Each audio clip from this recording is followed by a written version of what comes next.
Hello and welcome to Nighttime Biographies. Imagine a boy who never completed a single year of formal schooling, yet grew up to become one of the most celebrated scientists in Europe. A man who ran away from home as a teenage apprentice with nothing but the clothes on his back, yet died one of the wealthiest men in America. A printer's devil who became the friend of kings. A tradesman who revolutionized our understanding of electricity. A colonial subject who helped birth a nation. A man who never attended university, yet received honorary degrees from Oxford, Cambridge and St Andrews. This is the story of Benjamin Franklin. Inventor, scientist, diplomat, writer, philosopher and founding father. A man who proved that in the New World genius could emerge from anywhere, unbound by the rigid hierarchies of the old. He flew a kite in a thunderstorm and captured lightning from the heavens. He charmed the French court in a fur cap and became the face of American independence. He invented bifocal glasses, the lightning rod, the Franklin stove, and the flexible urinary catheter. He founded libraries, fire departments, hospitals and universities. He signed both the Declaration of Independence and the Constitution. His face appears on the $100 bill, the highest denomination in common circulation. Yet Benjamin Franklin began with nothing. No inheritance, no advantages, no connections. Just a sharp mind, an insatiable curiosity, and a work ethic that would define American ambition for centuries to come. Before we begin this journey through the extraordinary life of Benjamin Franklin, please take a moment to like this video and subscribe to the channel. I'm always curious to know where in the world you're watching from tonight, so please leave a comment and tell me. And now, let us travel back to colonial Boston, to a world of candlelight and handset type, of royal governors and Puritan sermons, to the moment when one of history's most remarkable minds entered the world. The Boston of 1706 was not the great American city it would become. It was a provincial outpost of the British Empire, a collection of wooden houses clustered around a harbour on the edge of a vast and largely unknown continent. The population numbered perhaps 7,000 souls, most of them descended from the Puritan refugees who had fled England's religious conflicts 2 generations earlier. The city occupied a peninsula connected to the mainland by a narrow neck of land called Boston Neck, which flooded at high tide, effectively turning the town into an island twice daily. The streets were unpaved, turning to mud in rain and freezing into treacherous ruts in winter.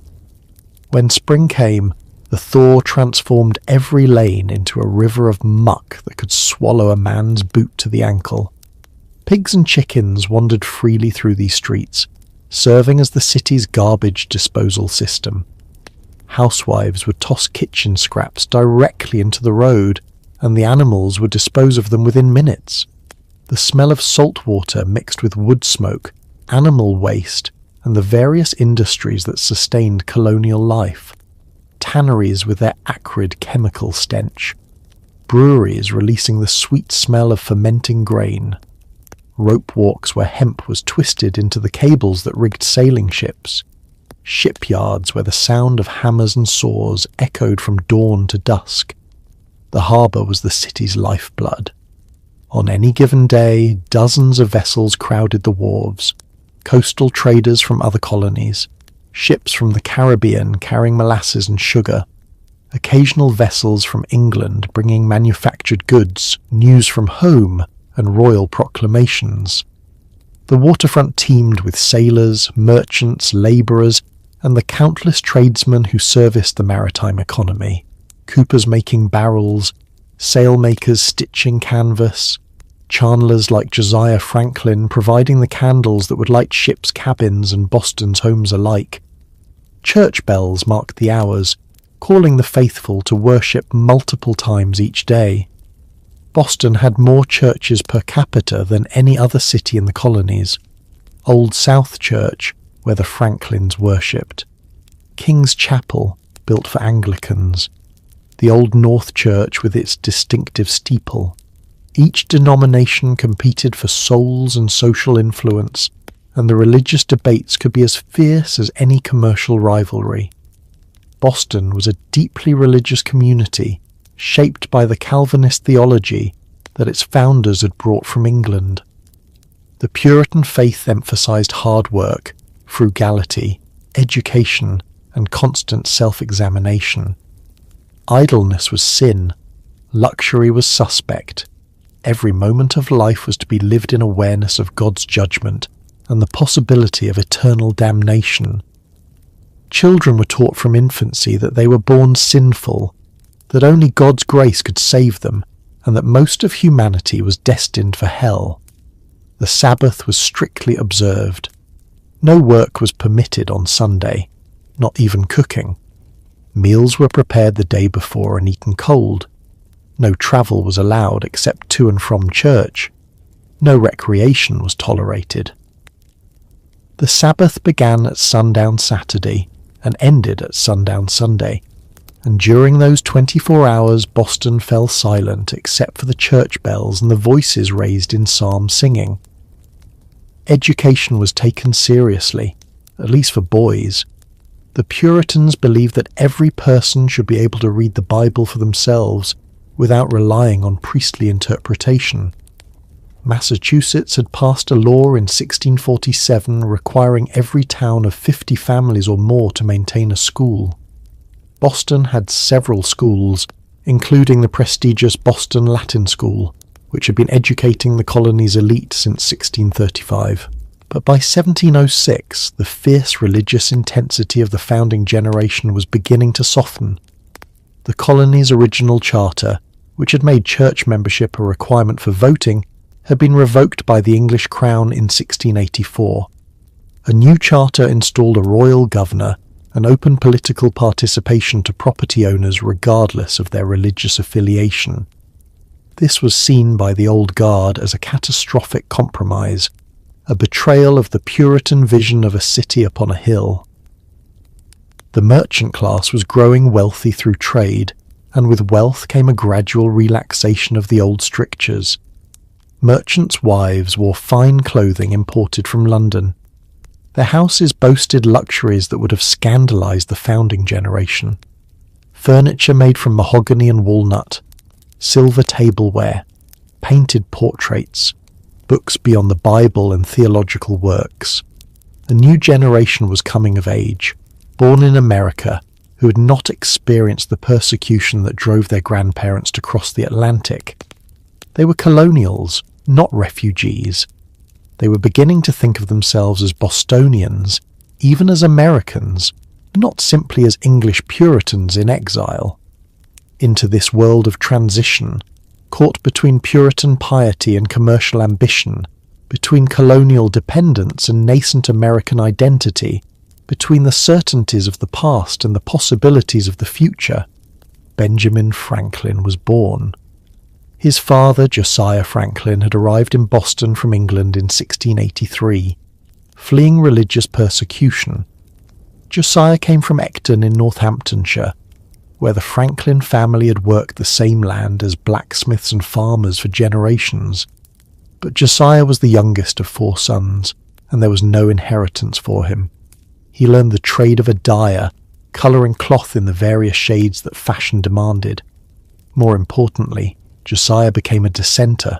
He rejected the authority of the Church of England and joined with those Puritans who believed that the established church was corrupt, that it retained too many Catholic practices, that true worship required a simpler, purer approach.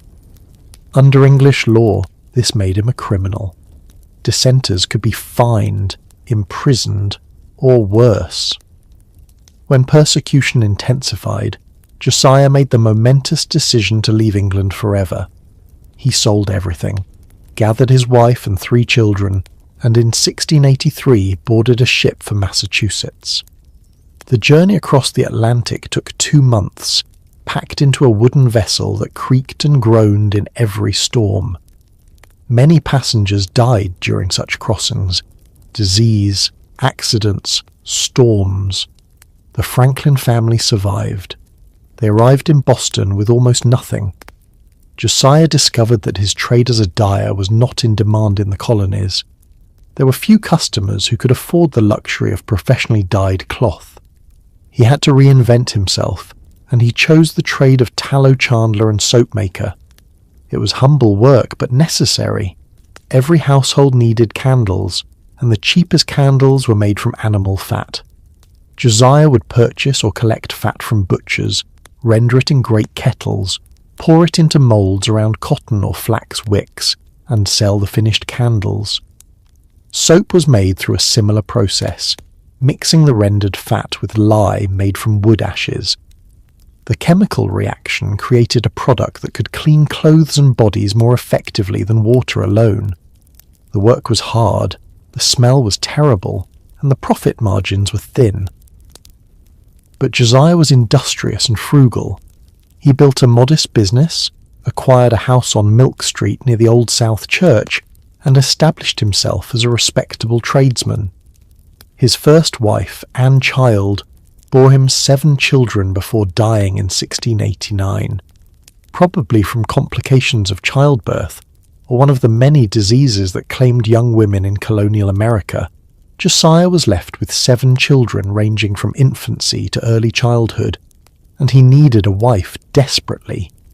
A widower with small children could not manage alone. He remarried within months to Abiah Folger, and this marriage would prove remarkably fruitful. Abiah would give Josiah 10 more children over the next 20 years, 17 children in total, though not all survived to adulthood. Infant mortality claimed several, as it did in most colonial families. Abiah came from Nantucket, the daughter of Peter Folger, one of the island's pioneering settlers. Peter Folger was a remarkable man in his own right, a miller, teacher, surveyor, and occasional poet who had learned the Wampanoag language and served as interpreter between English settlers and Native Americans. He was also a freethinker who wrote poems criticizing religious intolerance and advocating for liberty of conscience. This independent spirit passed to his daughter. Abiah was literate, which was unusual for women of her class and time. Most women, even those from respectable families, could not read beyond simple Bible verses, if that. But Abiah could read fluently, and she valued education. She would pass this love of learning to her children, particularly to Benjamin. The Franklin household on Milk Street was crowded, noisy, and perpetually short of resources. Every penny mattered. The house itself was modest, probably a 2-story wooden structure with a ground floor devoted to the tallow chandlery.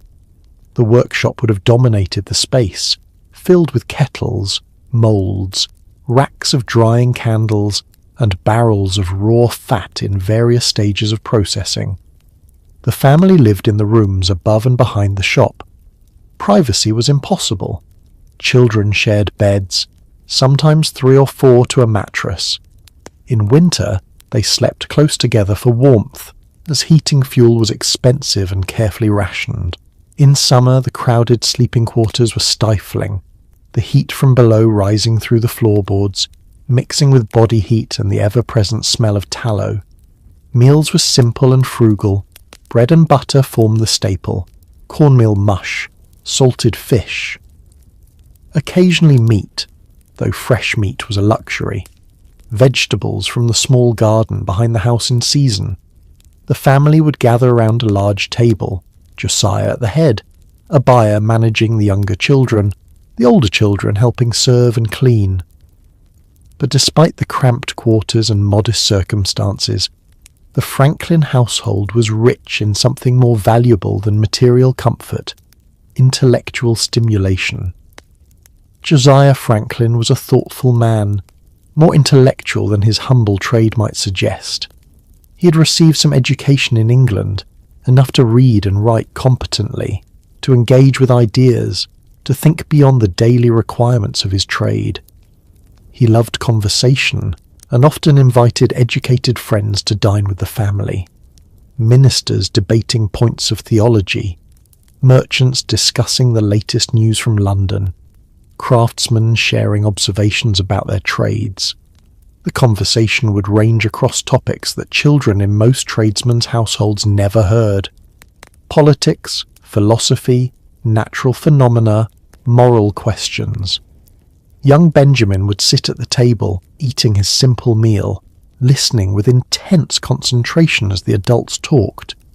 He learned that ideas could be as engaging as any game, that the life of the mind was open to anyone willing to think seriously, that education was not confined to schools and universities, but could happen anywhere people gathered to discuss important questions. His father also encouraged reading in a household where books were precious commodities. A single book might cost a week's wages for a working man. Paper itself was expensive. The leather bindings, the metal clasps, the labour of printing or copying by hand, all of this made books luxury items that only the wealthy could acquire casually. But Josiah valued education enough to sacrifice for it. He accumulated a small library, perhaps a dozen volumes in total. The Bible, of course, read daily and treated with reverence. Sermons by Puritan divines like Cotton Mather, whose writings dominated Boston's religious culture. Devotional works designed to encourage godly living.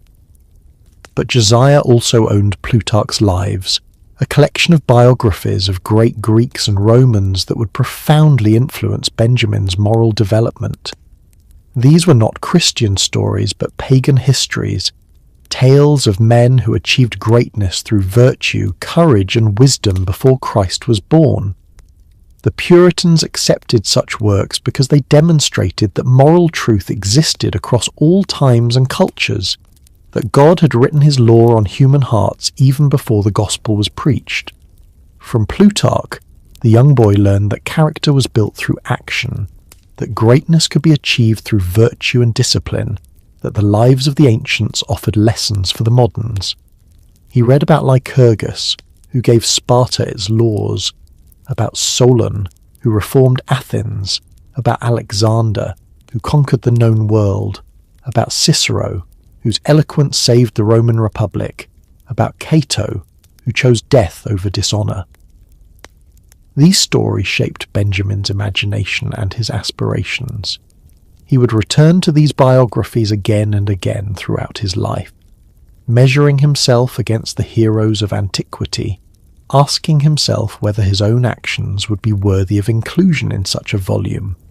Abiah Franklin was a warm and capable mother, managing her enormous household with efficiency and good humour that astonished those who witnessed it. 17 children, though not all living at home simultaneously, was an overwhelming responsibility. The cooking, cleaning, mending, nursing, teaching, disciplining, the endless cycle of pregnancy and childbirth, each one carrying the risk of death. Yet Abiah managed it all while also helping with the business, serving customers in the shop, keeping the household accounts, ensuring that the family lived within their means. She was, by all accounts, a strong woman with a cheerful disposition and a sharp intelligence that her son clearly inherited. She was literate, unusual for women of her class in that era. Most women could not write their own names, signing documents with an X. But Abiah could read and write, and she passed her love of reading to her children, particularly to Benjamin. In his autobiography, Franklin would write that he could not remember a time when he could not read, suggesting that his mother taught him his letters before he could even form memories of the learning process. The Franklin household was not wealthy, but it was rich in something more valuable: intellectual stimulation, moral seriousness, and the conviction that learning and virtue mattered more than material success. These values, absorbed in early childhood, would shape everything Benjamin Franklin would later become. Every child who reached working age was an economic asset, another pair of hands to contribute to the family's survival. The older sons were apprenticed to various trades. John became a tallow chandler like his father. Peter went to sea and was never heard from again, a loss that devastated Josiah, and made him determined that Benjamin would never follow the same path. James learned the printing trade in London and would return to establish Boston's fourth printing house. On January 17, 1706, Abiah gave birth to her 8th child and Josiah's 15th. They named him Benjamin, a biblical name meaning son of the right hand. He was baptized the same day at Old South Church, a Congregationalist meeting house that still stands in Boston today. The haste of the baptism reflected Puritan concerns about infant mortality. In an age when perhaps 1 child in 4 died before reaching adulthood, parents wanted to ensure their children's souls were saved should death come quickly. But Benjamin Franklin would not die young. He would live 84 years, long enough to see the world transformed and to help transform it himself. The Franklin home on Milk Street was cramped and modest. Josiah's tallow chandlery occupied the ground floor, filling the house with the acrid smell of boiling animal fat. The family lived in the rooms above and behind the shop, parents and children sharing beds, sharing space, sharing everything. Young Benjamin grew up surrounded by the rhythms of his father's trade, the cutting and rendering of fat, the pouring of candles in moulds, the wrapping and selling of soap. It was unglamorous work, but it taught valuable lessons about chemistry, about the properties of different materials, about precision and patience. Josiah Franklin was a thoughtful man, more intellectual than his humble trade might suggest. He loved conversation and often invited educated friends to dine with the family. Ministers, merchants, and craftsmen would gather around the Franklin table, discussing theology, politics, and the affairs of the colony.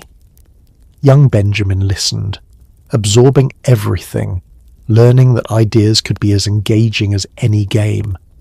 His father also encouraged reading. Books were expensive in colonial America, often costing a week's wages for a working man.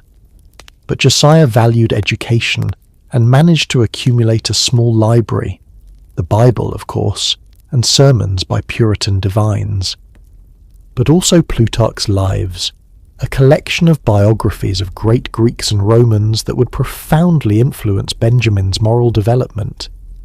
From Plutarch, the young boy learned that character was built through action, that greatness could be achieved through virtue and discipline, that the lives of the ancients offered lessons for the moderns. He would return to these biographies again and again throughout his life, measuring himself against the heroes of antiquity. Abiah Franklin was a warm and capable mother, managing her enormous household with efficiency and good humour. She was literate, unusual for women of her class in that era, and she passed her love of reading to her children. In his autobiography, Franklin would write that he could not remember a time when he could not read. The Franklin household was not wealthy, but it was rich in something more valuable, intellectual stimulation. In many colonial homes, especially those of tradesmen, education extended only to basic literacy and arithmetic. But in the Franklin home, ideas mattered. Questions were encouraged. Curiosity was cultivated. And Benjamin had curiosity in abundance. From his earliest years, he asked endless questions. Why does wood float? Why does iron sink? What makes the tide rise and fall? How do ships sail against the wind? His father answered when he could, or directed the boy to books that might explain. Boston Harbor became young Benjamin's playground and laboratory. He learned to swim at an early age, becoming one of the strongest swimmers among the local boys. He invented crude flippers for his hands and feet to increase his speed in the water. He taught himself to float on his back for hours, allowing himself to be carried by currents and studying the behavior of the water. The sea was everywhere in Boston. The city's economy depended on it. Ships brought goods from England and the Caribbean. They carried Massachusetts timber, fish, and rum to distant markets. The harbour was crowded with vessels and the wharves bustled with sailors, merchants and labourers loading and unloading cargo. Benjamin watched it all with fascination. But his father had other plans for his youngest son, plans that would shape the next crucial years of his life. Josiah Franklin had 17 children to provide for, but limited resources. Most of his sons were apprenticed to trades, learning skills that would allow them to earn their living. His daughters would marry, becoming their husbands' responsibilities. But for Benjamin, his 15th child and 10th son, Josiah harboured a special ambition. He would tithe his son to the church. The practice was rooted in the Old Testament concept of the tithe, giving 1/10 of one's increase to God. Josiah had 10 sons by Abiah. He would dedicate the 10th to religious service. Benjamin would become a minister. In Puritan Boston, the ministry was the most respected profession, the only learned calling available to colonial youth. Ministers required extensive education, which meant years of formal schooling followed by study at Harvard College. It was an enormous investment for a tradesman's family, but Josiah was determined.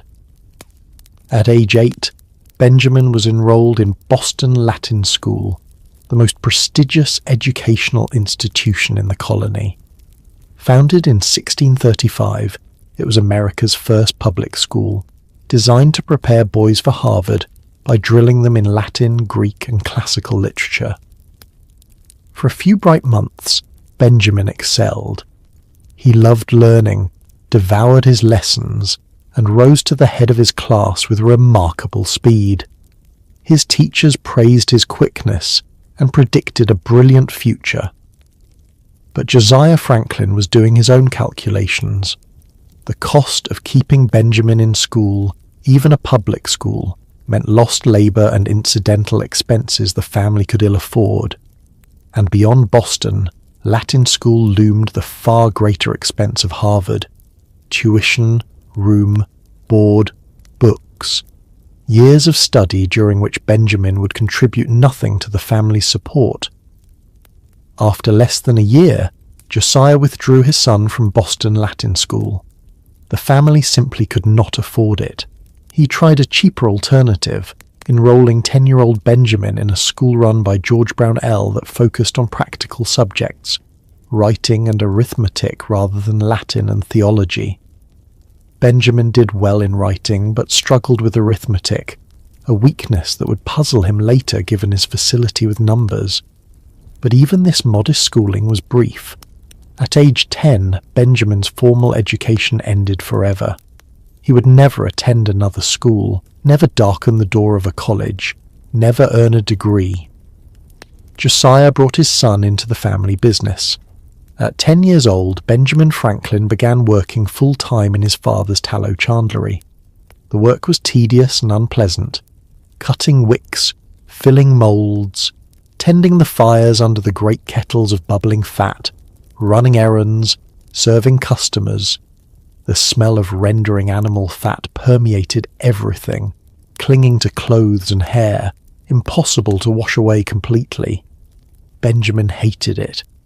He later wrote that he developed a strong inclination for the sea, dreaming of escape to a sailor's life of adventure and freedom.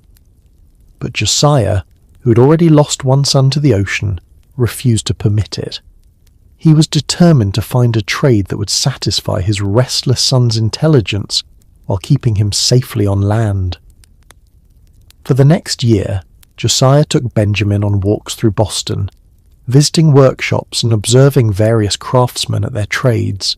They watched joiners shaping wood, bricklayers building walls, turners working their lathes, braziers casting brass. Josiah hoped something would capture his son's interest. These excursions gave Benjamin an invaluable education in practical mechanics. He observed how things were made, how tools functioned, how skilled hands could shape raw materials into useful objects. The knowledge would serve him well in later years when he turned to invention. But nothing captured his imagination the way books did. While his father searched for the right trade, Benjamin taught himself. He spent every spare penny on books, borrowed volumes from anyone who would lend them, read by candlelight after his work was done. He discovered Bunyan's Pilgrim's Progress and read it until he nearly memorized it. He found Plutarch's Lives, the same book his father owned, and immersed himself in the noble deeds of Greeks and Romans. He stumbled across Daniel Defoe's essay on projects, which argued for practical improvements to society through mutual benefit organizations. The idea would stay with him. At 12 years old, Benjamin Franklin was an apprentice candlemaker who dreamed in books. And then his older brother James returned to Boston with a plan that would change everything. James Franklin was 9 years older than Benjamin, old enough to have finished his own apprenticeship and established himself as a printer in London.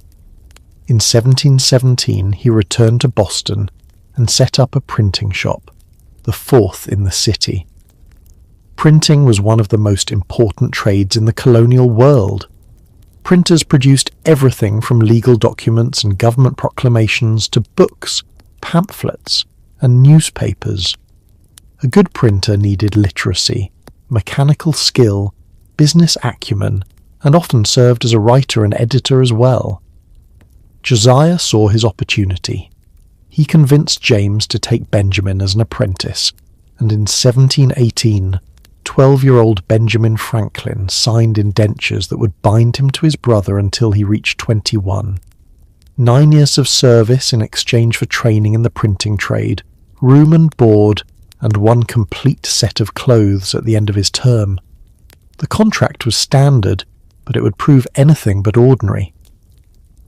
Benjamin took to printing with the passion that candlemaking had never inspired. The print shop was a world of ideas made tangible. Every day brought new texts to be set in type, new arguments to be composed, new knowledge to absorb. The work was physically demanding. Composing text required hours of standing, selecting individual letters from the typecase, and arranging them backward in the composing stick. The press itself required strength to operate, pulling the lever that brought the paper down onto the inked type. And there was endless clean-up, washing the forms, distributing the type back into their cases. But Benjamin loved it. For the first time in his life, his work engaged both his hands and his mind. He also had access to books, far more than he could ever have afforded to buy. Customers would sometimes lend books to apprentices, or James would bring home volumes to print. Benjamin would stay up through the night reading by candlelight, then return the books early the next morning before they were missed. He developed a method of systematic self-education that would serve him throughout his life. When he read something that impressed him, he would try to recreate it from memory, then compare his version with the original to identify his weaknesses. He taught himself to write persuasive prose by studying the elegant essays in The Spectator, Joseph Addison, and Richard Steele's influential London periodical. He would read an essay, wait several days, then try to rewrite it from memory. When he compared his version to the original, he could see where his vocabulary was limited, where his arguments lacked force, where his style was clumsy. Then he would practice those specific skills.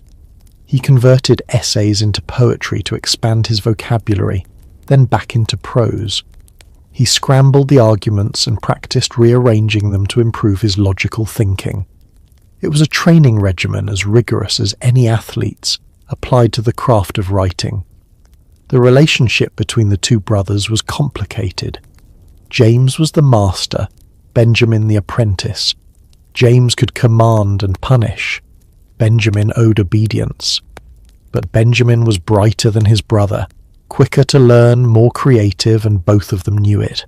The inequality of talent strained against the inequality of authority. In 1721, when Benjamin was 15, James Franklin made a bold decision.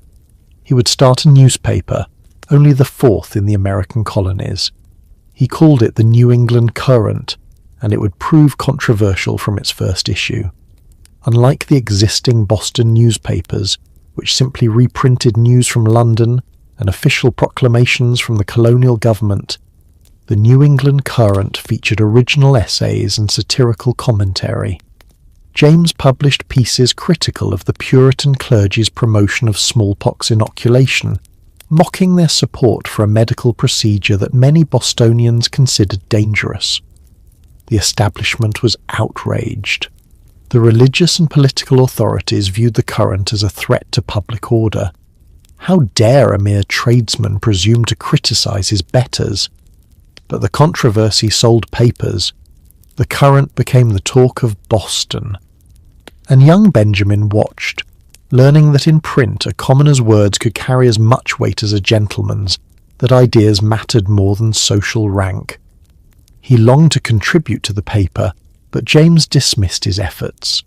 A teenage apprentice had nothing worth publishing.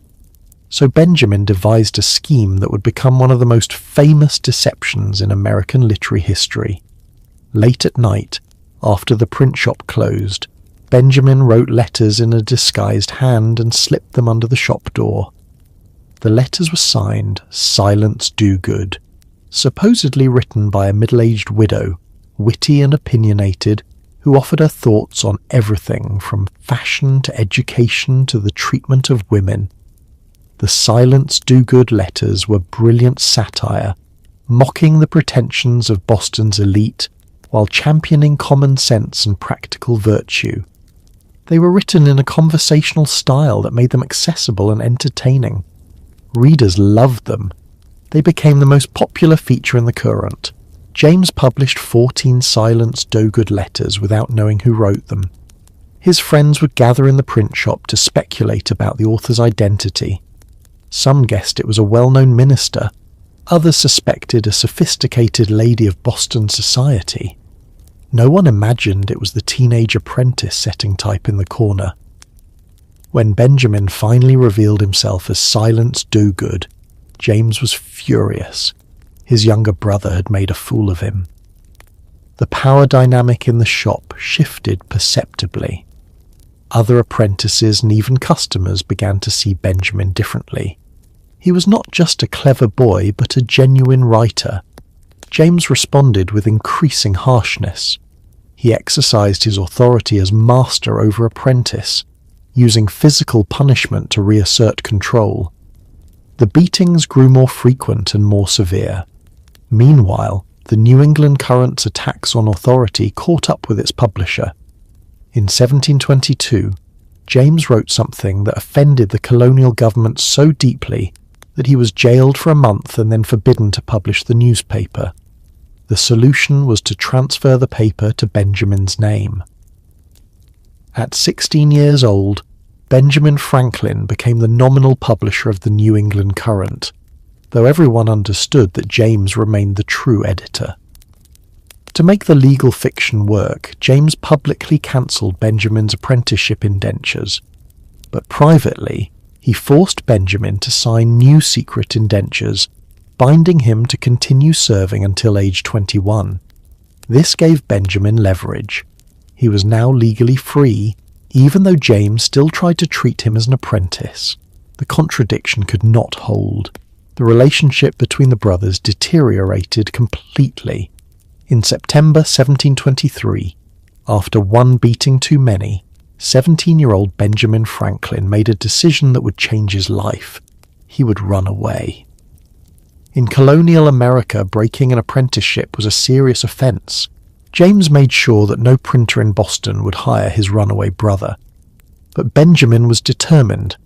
He sold some of his books to raise money for passage, and in October 1723, he boarded a boat bound for New York. He left Boston with almost nothing, a few coins, the clothes on his back, and a mind full of knowledge that no one could take away. The boat journey to New York took 3 days through rough seas. Benjamin arrived in the city hungry, dishevelled, and alone. He was 17 years old, a fugitive from his legal obligations with no connections and little money. He went immediately to the shop of William Bradford, New York's only printer, hoping for work. Bradford had no positions available, but he mentioned that his son Andrew, who ran a printing shop in Philadelphia, might need help. With nothing to lose, Benjamin decided to continue south. The journey to Philadelphia became an ordeal. He took a boat across New York Bay to Perth Amboy, but the vessel was caught in a squall and nearly capsized. Benjamin spent 30 hours soaked to the skin, bailing water, before they finally reached shore. He walked 50 miles from Perth Amboy to Burlington in the rain, arriving feverish and exhausted. At Burlington, he caught a boat down the Delaware River to Philadelphia. The journey took all night, and when Benjamin finally arrived on Sunday morning, October 6, 1723, he was dirty, dishevelled, and utterly spent. He had $3 in his pocket. He walked into a bakery and asked for 3 pennies worth of bread. The baker, unfamiliar with Boston currency, gave him 3 enormous, puffy rolls. Benjamin tucked one under each arm and walked down Market Street, eating the third, so hungry he barely noticed how ridiculous he must have looked. A young woman standing in a doorway watched him pass and laughed at the sight. Her name was Deborah Reed, and 7 years later she would become his wife. But on that Sunday morning, Benjamin Franklin was just a bedraggled stranger stumbling through Philadelphia with bread under his arms. He followed other people to a Quaker meeting house, sat down, and promptly fell asleep during the silent worship. When he woke, he wandered to the waterfront and found a clean-looking house where he was given a bed. He slept for hours. The next morning, Monday, October 7th, 1723, Benjamin Franklin began to build the life that would make him famous. He found Andrew Bradford's print shop and asked for work. Bradford had no openings, but he sent Benjamin to Samuel Keimer, another Philadelphia printer who needed help. Keimer was an odd character, a former London printer who wore his beard long and kept the Jewish Sabbath. He hired Benjamin on the spot. Philadelphia was different from Boston. It was newer, more diverse, less bound by rigid religious orthodoxy. Founded by Quakers under William Penn's charter, the city welcomed people of all faiths. English Quakers mixed with German Lutherans, Scottish Presbyterians, Irish Catholics, and Jews. The Quaker emphasis on tolerance and practical commerce created an atmosphere of openness that contrasted sharply with Puritan Boston's stern conformity. The city itself was growing rapidly. Laid out in a grid pattern, it was more orderly than Boston's medieval tangle of streets. The Delaware River provided access to the Atlantic, making Philadelphia a major port. By 1723, the population was approaching 10,000, and the city was on its way to becoming the largest in the American colonies. Benjamin thrived in this environment. At Keimer's shop, he demonstrated skills that surpassed his employers. He was faster at composition, more precise in his work, more knowledgeable about the technical aspects of printing. Within weeks, the employer-employee relationship had inverted. Keimer relied on Benjamin to manage the shop. Benjamin found lodging with the Reed family, the same household where the young woman who had laughed at him on his first morning lived. Deborah Reed was about 16, cheerful and pretty. Benjamin began courting her almost immediately with her parents' blessing. He made friends easily in Philadelphia. His wit, his learning, and his conversational skills drew people to him. He joined a philosophical society where young men gathered to debate and discuss ideas. He became known as an entertaining companion and a brilliant talker. But then Governor William Keith intervened with an offer that seemed too good to be true. Governor Keith was impressed by the articulate young printer he met through social connections. When Keith learned that Benjamin wanted to establish his own printing business, but lacked the capital to buy equipment, the governor made a remarkable proposal. He would personally back Benjamin in setting up a print shop. All Benjamin needed to do was travel to London, select the best printing equipment, and purchase it using letters of credit that Keith would provide. The governor would pay all expenses and become a silent partner in the new business. It was an extraordinary opportunity, the kind that could establish a young man for life. Benjamin's father, whom he had visited briefly in Boston to attempt reconciliation, advised caution. Josiah Franklin told his son that the governor's promises seemed too generous.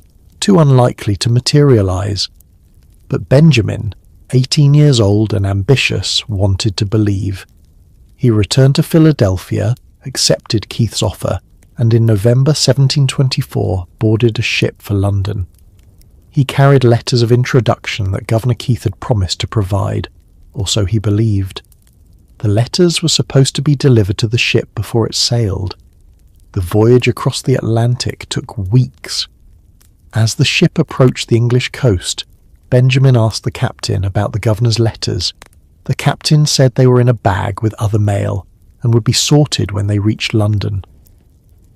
When the ship docked and the mail was finally sorted, Benjamin discovered the truth. There were no letters of credit from Governor Keith, no letters of introduction, no financial backing, nothing. Governor Keith had lied. The entire scheme was a fantasy, perhaps something the governor genuinely intended but had no means to execute. Keith was known for making grand promises he couldn't keep, for encouraging young men with airy assurances that came to nothing. Benjamin Franklin was stranded in London, 18 years old, thousands of miles from home, with no money, no equipment, and no prospects. It was December 1724, and he was completely alone in one of the largest cities in the world. London in 1724 was overwhelming. With a population approaching 600,000, it was by far the largest city Benjamin had ever seen. Boston had 7,000 people. Philadelphia had 10,000. London had more people in a single parish than in all of colonial Philadelphia. The city was a maze of narrow streets, packed with humanity from every nation and station. Wealthy merchants in fine clothes brushed past beggars in rags. Street vendors hawked their wares with ear-splitting cries. Hot pies! Fresh oysters! Knives to grind! The cacophony was constant, overwhelming, a symphony of commerce and survival. Hackney coaches clattered over cobblestones worn smooth by centuries of traffic. Sedan chairs carried wealthy ladies through streets too narrow for carriages. Porters bent double under enormous loads balanced on their backs. Apprentices ran errands, dodging between pedestrians. Pickpockets worked the crowds with practiced skill. The air was thick with coal smoke from thousands of household fires and workshops. London's famous fog was not natural mist, but a choking combination of moisture and smoke that turned buildings black, stung the eyes, and made breathing difficult on the worst days. The smell of human waste pervaded everything, as the city's primitive sewage system simply dumped refuse into the Thames or collected it in cesspits that periodically overflowed. The River Thames itself was both highway and sewer. Ships from around the world crowded its waters, bringing goods from India, the Caribbean, the American colonies, the Mediterranean. The dock stretched for miles, a forest of masts and rigging. But the same river received all of London's waste, making it a foul, dangerous waterway despite its commercial importance. For a young man from the colonies, it should have been terrifying. But Benjamin Franklin possessed a quality that would serve him throughout his life, an unshakable confidence in his own abilities. If Governor Keith would not support him, he would support himself. He found work immediately at Samuel Palmer's printing house in Bartholomew Close, one of the finest print shops in London. Palmer's establishment was far larger and more sophisticated than anything Franklin had seen in America. The shop employed dozens of men, operated multiple presses, and produced work of extraordinary quality for the most demanding customers. The master craftsmen there were initially sceptical of the young American. Colonials were considered provincial, behind the times, crude in their skills. But Benjamin quickly demonstrated abilities that matched or exceeded those of the London journeyman. He could compose type faster than most of them, his fingers flying through the typecase with practiced precision. His knowledge of the printing process was comprehensive. He He understood not just the mechanical operations, but the craft's finer points: which papers took ink best, how to mix ink for different purposes, how to adjust pressure for different types of work. His finished pages were clean, precisely aligned, and free of the errors that plagued less careful workers. The London pressmen had a custom that Franklin found wasteful and foolish. They drank beer throughout the workday, believing it gave them strength for the heavy labour of operating the press. Some men would consume 6 pints during a single shift, spending much of their wages in the alehouse and arriving at work half drunk. Benjamin drank only water, earning himself the nickname the Water American.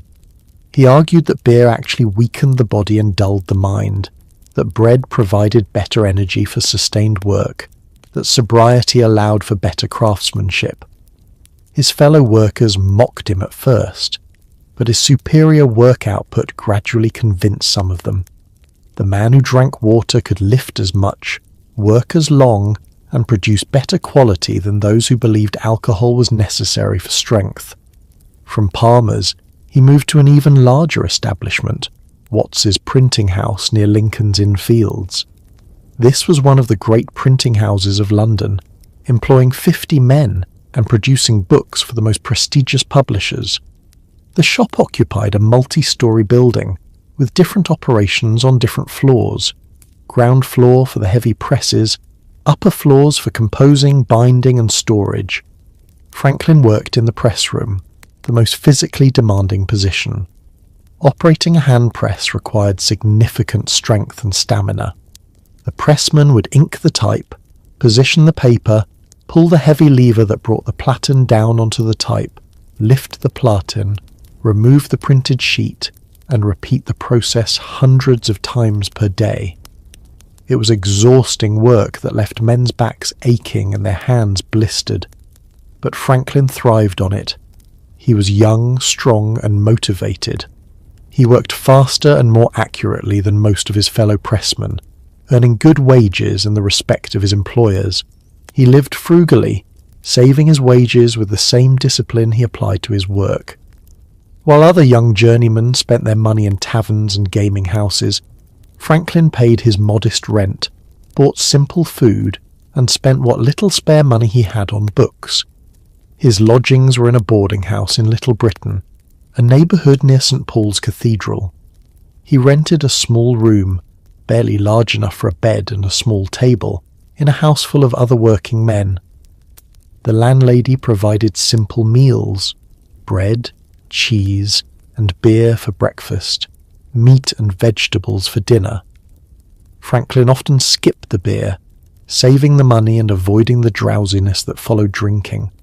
He spent his free time exploring London's intellectual life, a world that opened up possibilities he had never imagined. London was the centre of the English-speaking world's literary and scientific culture.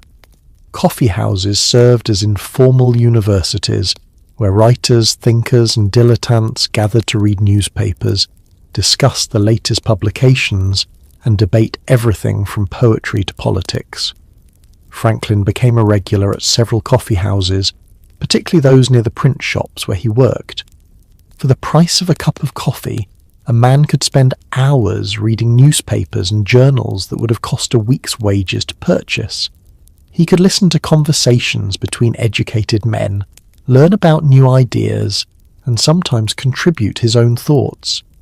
He visited bookshops, spending hours browsing volumes he couldn't afford to buy, but could read in part while standing in the shop.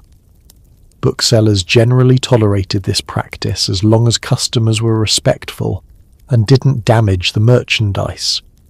Franklin would memorize passages from books he particularly admired, then return to his room to transcribe them from memory, testing his recall and absorbing the author's style.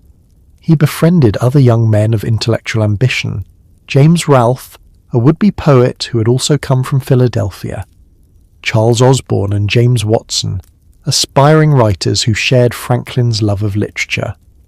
Together they formed an informal club, meeting to share their writings, critique each other's work and discuss books they had read. During this time, Franklin wrote and printed a pamphlet titled A Dissertation on Liberty and Necessity, Pleasure and Pain. It was a work of youthful philosophy, only about 4,000 words long, but it demonstrated his ability to construct logical arguments on the deepest questions. The pamphlet argued that if God is all-powerful and all-knowing, then free will is an illusion and morality is meaningless. Everything is predetermined by God's eternal knowledge. If God knew from eternity what every person would do, then those actions could not be otherwise. Therefore, no one truly chooses to be virtuous or vicious. Vice and virtue are equally natural, equally determined by God's plan. It was clever reasoning, but it led to conclusions Benjamin would later reject as naive and dangerous. The pamphlet made him some influential friends, including William Lyons, a surgeon and amateur scientist who was impressed by the young American's reasoning ability. But it also taught Franklin a lesson about ideas. Some thoughts are better left unpublished, or at least published with more maturity and consideration of their practical consequences. The moral relativism he'd argued for in the pamphlet would later seem to him not just wrong, but harmful. If morality has no basis, if virtue is meaningless, then what prevents society from descending into chaos? Franklin would spend much of his later life developing a practical ethical framework that avoided both religious dogmatism and moral nihilism. Despite his intellectual pursuits and steady employment, Benjamin was lonely.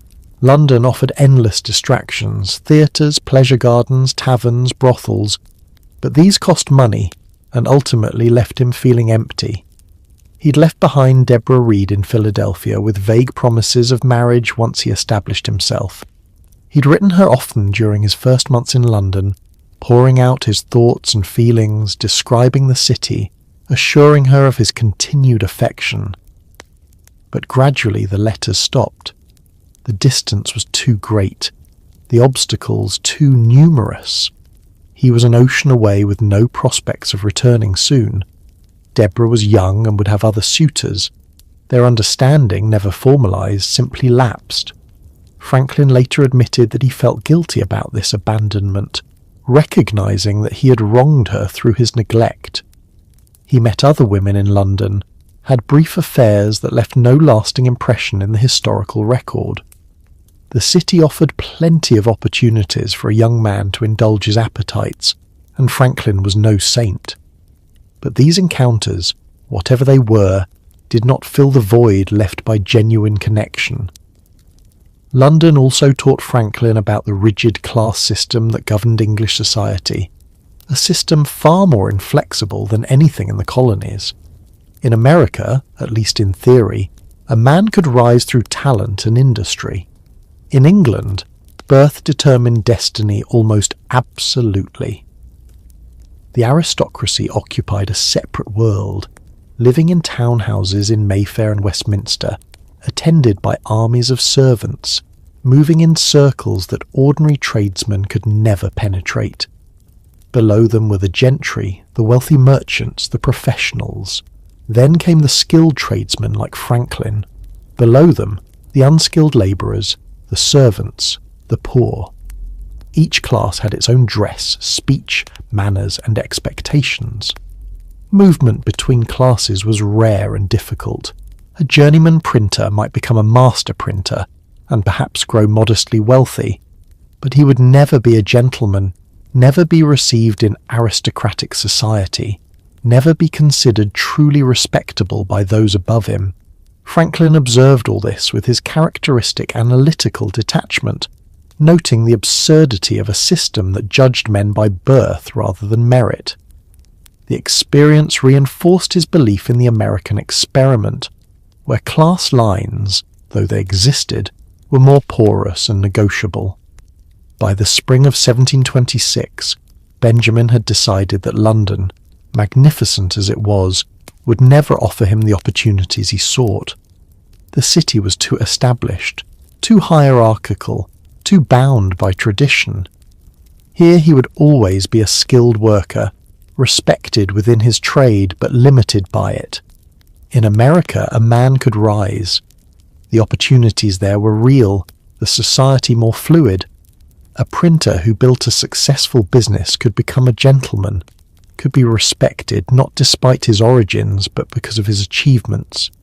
He found a merchant named Thomas Denham who was returning to Philadelphia and needed a clerk. Denham offered Benjamin a job in his store, promising to teach him the merchant's trade. It meant leaving printing temporarily, but it offered passage home and the chance to learn another useful skill. Merchants could become wealthy in a way that journeymen printers never could. In July 1726, Benjamin Franklin boarded a ship bound for Philadelphia. He was 20 years old, returning with no more money than he'd left with 2 years earlier. But he was immeasurably richer in experience and knowledge. He had worked in the finest print shops in the English-speaking world, learning techniques and standards that few American printers possessed. He had conversed with London's intellectuals and observed the life of a great city. He had tested himself in the largest city on earth and not been found wanting. He had learned what he could and could not find in England. The voyage home took 11 weeks, far longer than usual due to contrary winds and storms. The ship was blown off course repeatedly, supplies ran low, and the crew and passengers began to fear they would run out of food and water before reaching land. Benjamin spent the time writing, recording his observations about the natural world with the same careful attention he applied to everything. He studied the ocean, noting the behavior of dolphins that swam alongside the ship. He observed how they communicated with each other through sounds and movements. He watched them hunt fish, coordinating their efforts with what seemed like intelligence and planning. He studied the properties of water itself, noting how it behaved in waves, how it responded to the wind, how temperature affected its density. He made calculations about the ship's speed and position, trying to determine where they were when the clouds obscured the stars needed for navigation. He also recorded his thoughts on moral philosophy, beginning to develop the ethical framework that would guide his later life. In these shipboard writings, we can see him moving away from the moral relativism of his dissertation on liberty and necessity toward a more practical understanding of virtue. He began to articulate ideas that would later become famous, that virtue is its own reward, that doing good makes us happy, that society depends on mutual cooperation and trust, that a reputation for honesty is more valuable than immediate advantage gained through deception. These were not original philosophical insights. Countless thinkers before Franklin had articulated similar ideas, but Franklin was making them his own, testing them against his experience, converting abstract principles into practical rules for living. When the ship finally arrived in Philadelphia in October 1726, Benjamin Franklin stepped ashore a different person from the 18-year-old who had left. He had seen the world beyond colonial America. He had tested himself and proven his abilities. He had learned what he wanted and where he could find it. He was home, and he was ready to begin again. The Philadelphia that Benjamin returned to in 1726 felt like home in a way Boston never had. He resumed work as a printer, first in Thomas Denham's employment doing clerical work. But when Denham died suddenly a few months later, Benjamin returned to his true calling. He went back to work for Samuel Keimer, the eccentric printer who had first employed him.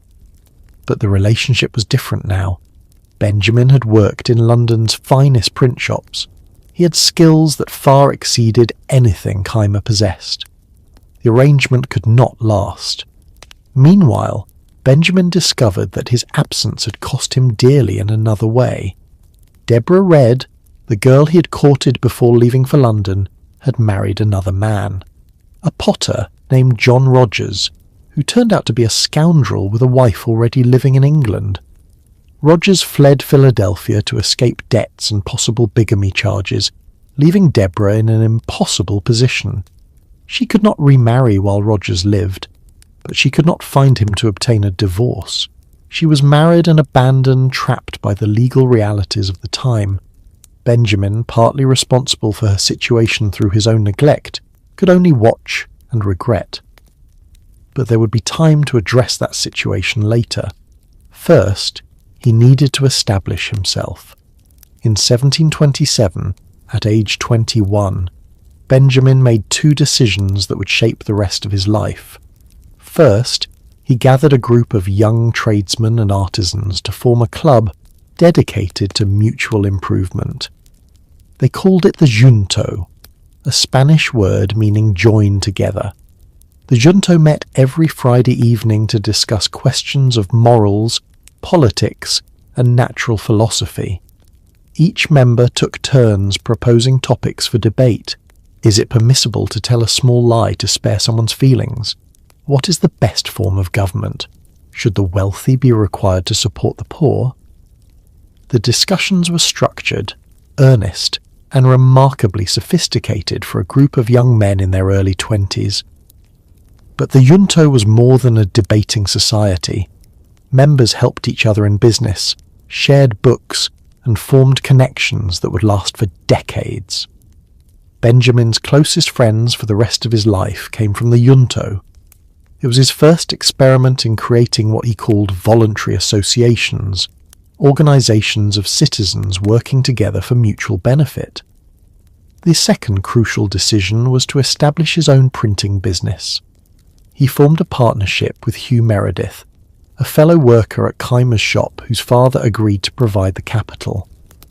In 1728, Franklin and Meredith opened their own print shop on Market Street. The timing was perfect. Keimer's business was failing due to his poor management and difficult personality. When Pennsylvania's government needed a printer, Franklin and Meredith submitted a bid and won the contract. Government printing provided steady income and credibility.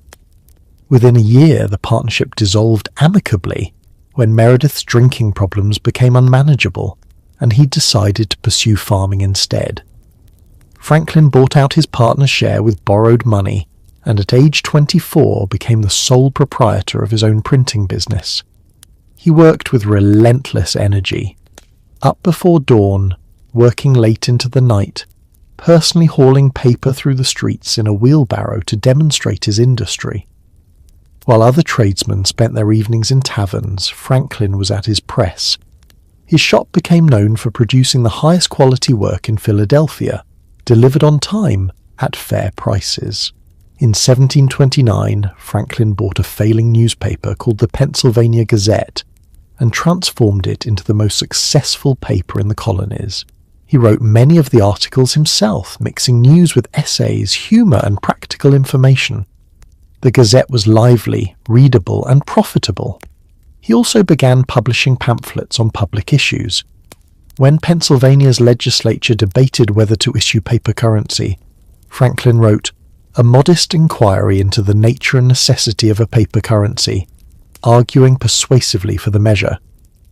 The pamphlet swayed public opinion, the currency was issued, and Franklin's print shop received the lucrative contract to print the money. But his most successful publication was yet to come. In December 1732, Franklin published the first edition of Poor Richard's Almanac, a yearly calendar filled with weather predictions, astronomical information, and pithy sayings. Poor Richard was supposedly written by Richard Saunders, a henpecked husband who needed money.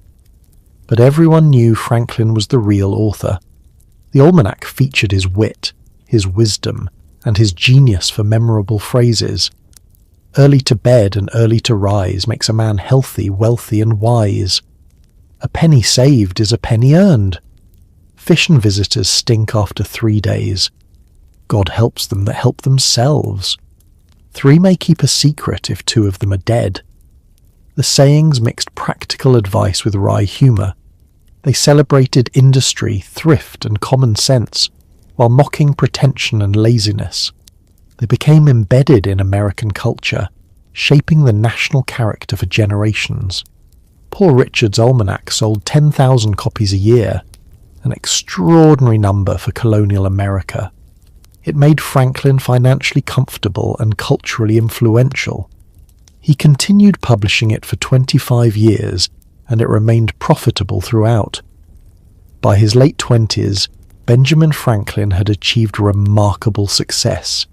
He owned the most successful printing business in Philadelphia. He published the most widely read newspaper and almanac in the colonies. He was making money, building a reputation, and positioning himself for even greater achievements. But he was also building a home. In 1730, he entered into a common law marriage with Deborah Reed. Deborah's legal situation remained complicated. Her husband, John Rogers, was alive somewhere, which meant she could not legally remarry. But Rogers was not coming back, and the couple decided to live as husband and wife despite the legal technicality. It was a practical arrangement, and by all accounts, a happy one. Deborah was intelligent, hard-working, and managed Franklin's household and business affairs when he travelled. She ran the print shop's retail operations, selling books, paper, and other goods. She was a full partner in the enterprise. Their household included Benjamin's illegitimate son William, born around 1730 to a woman whose identity Franklin never revealed. Deborah raised William as her own, a generous act that speaks to her character. The couple had 2 children together, Francis and Sarah. Tragically, Francis died of smallpox at age 4, a loss that devastated both parents. Franklin's daily routine during these years established patterns that would last his lifetime. He rose early, often before dawn. He spent an hour in what he called powerful thinking, planning his day and examining his progress towards self-improvement. He worked through the morning at his printing business. He took a simple lunch, usually bread and butter. He worked through the afternoon. In the evening he read, wrote, or attended junto meetings. He allocated his time carefully, believing that wasted hours were lost forever. He developed a system of moral self-improvement based on 13 virtues: temperance, silence, order, resolution, frugality, industry, sincerity, justice, moderation, cleanliness, tranquility, chastity, and humility. He created a small book with a page for each virtue, marked into columns for each day of the week. Every evening he would mark his failures for that day with black dots. His goal was to achieve a clean page for each virtue before moving to the next. The project was characteristically systematic and characteristically Franklin. He never achieved perfection, but the process of trying shaped his character. The virtue he struggled with most was order, admitting that his papers and business affairs were often in disarray despite his best intentions. But by his own assessment and that of his contemporaries, Franklin's disciplined approach to self-improvement worked. He became known for his industry, his fairness in business, his reliability, and his intellectual curiosity. By age 30, Franklin's printing business was so successful that he could afford to hire managers and reduce his own direct involvement. This gave him time to pursue other interests, and it was at this point that Benjamin Franklin began to transform from a successful tradesman into something far more remarkable. He would become a scientist, an inventor, and a philosopher whose discoveries would echo through the centuries. The transformation began with questions. Why does smoke rise in a chimney?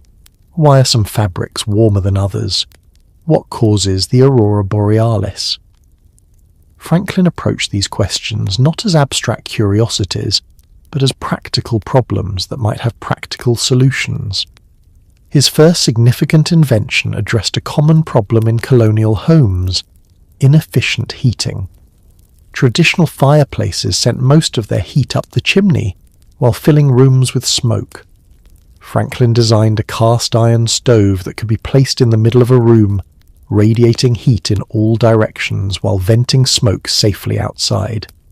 The Pennsylvania fireplace, as he called it, later generations would call it the Franklin stove, was a marvel of practical engineering. It used significantly less wood than a traditional fireplace while producing much more heat. It made homes more comfortable and reduced the backbreaking labour of chopping and hauling firewood. The governor of Pennsylvania offered Franklin a patent, which would have made him wealthy from the invention. Franklin refused. His reasoning was characteristic. As we enjoy great advantages from the inventions of others, we should be glad of an opportunity to serve others by any invention of ours, and this we should do freely and generously.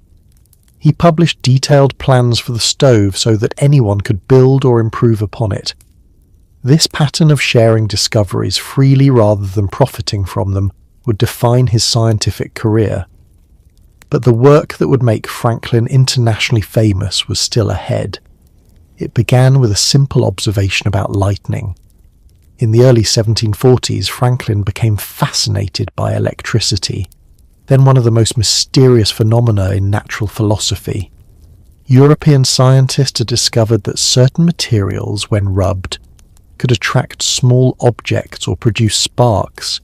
They called it the electric fire, and elaborate demonstrations of electrical phenomena had become popular entertainment among the wealthy. Travelling lecturers would perform electrical tricks for paying audiences. They would charge a person with electricity until sparks flew from their fingertips. They would make objects dance and move through invisible electrical forces. They would create spectacular sparks and glowing halos. But despite these dramatic demonstrations, no one truly understood what electricity was, how it worked, or what fundamental principles governed it. Franklin first encountered electrical demonstrations in Boston in 1746, when a travelling lecturer named Dr. Archibald Spencer performed experiments for fascinated audiences. Franklin attended one of these demonstrations and was immediately captivated. Here was a natural phenomenon that was clearly real, clearly powerful but completely mysterious. It was exactly the kind of puzzle that appealed to his practical, systematic mind.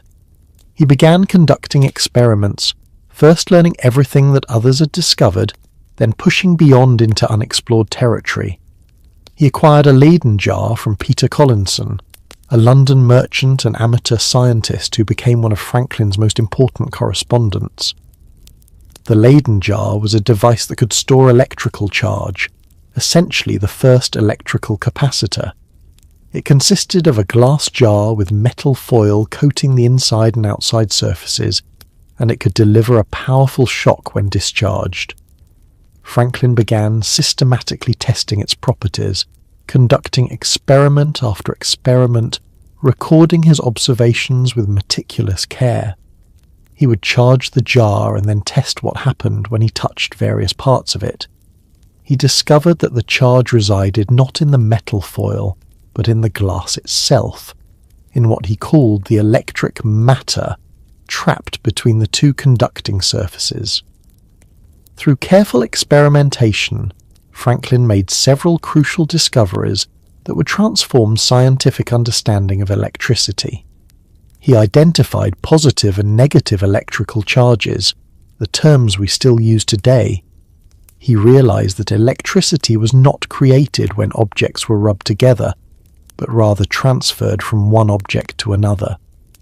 An object that gained electricity, what he called positive, did so at the expense of another object that lost electricity, what he called negative. This was a fundamental insight. Previous experimenters had thought there were two different kinds of electricity that could be created through friction. Franklin proved there was only one kind, and electrical phenomena resulted from imbalances in the distribution of this single electrical fluid. He demonstrated that electrical charge is conserved, that it flows from one place to another rather than being created or destroyed. In a series of ingenious experiments, he showed that the total amount of electrical charge in a closed system remains constant. If one object gains a positive charge, another must have lost an equal amount, becoming negatively charged. This principle of conservation would become one of the foundations of electrical science, with implications that extended far beyond Franklin's experiments.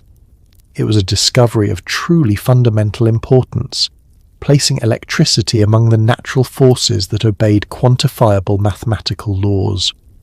Franklin also developed the concept of electrical grounding, demonstrating that electrical charge would flow into the earth if given a conducting path. This observation would prove crucial for his most famous invention, the lightning rod, but it also represented a deeper understanding of how electricity behaves.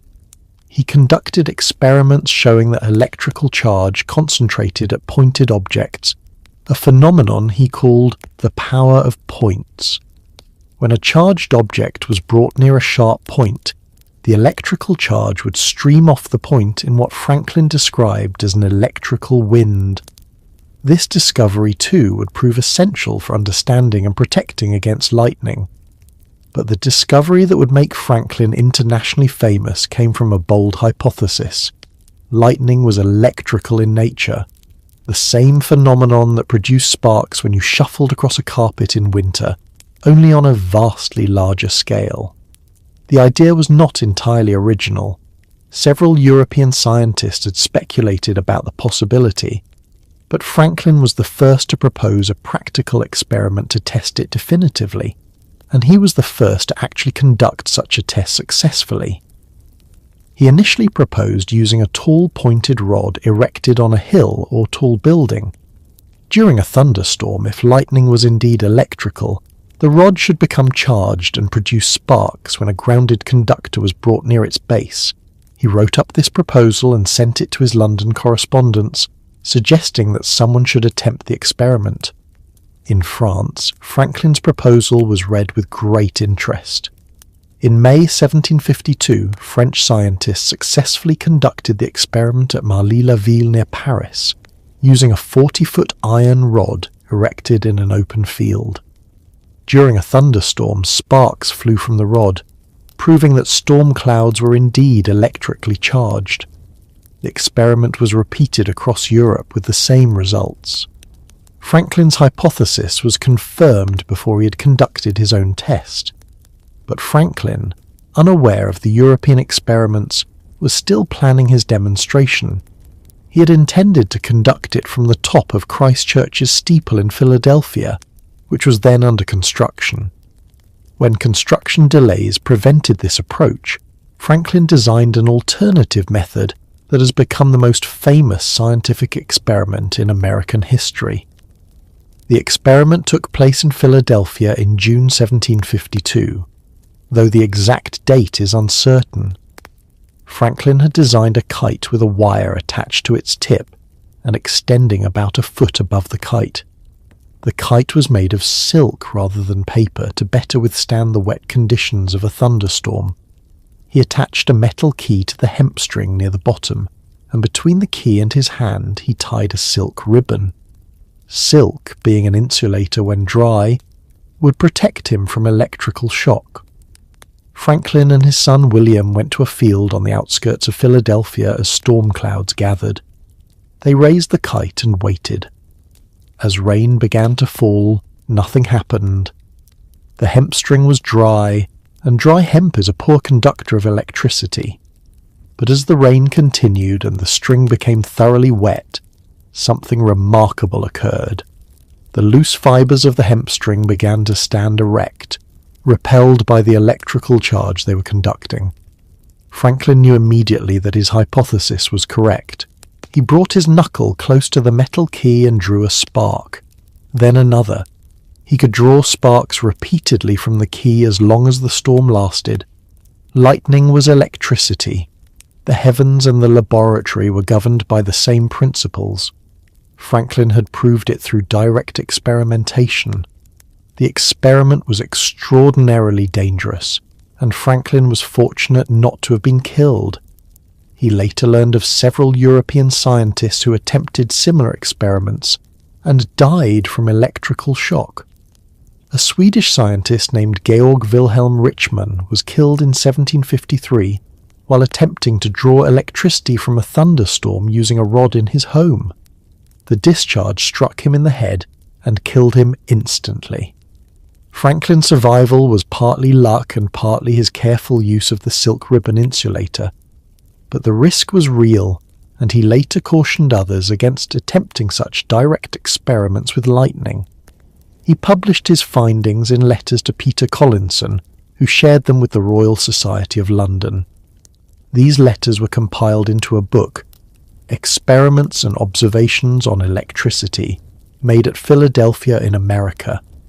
The work was published in London in 1751 and quickly translated into French, German and Italian.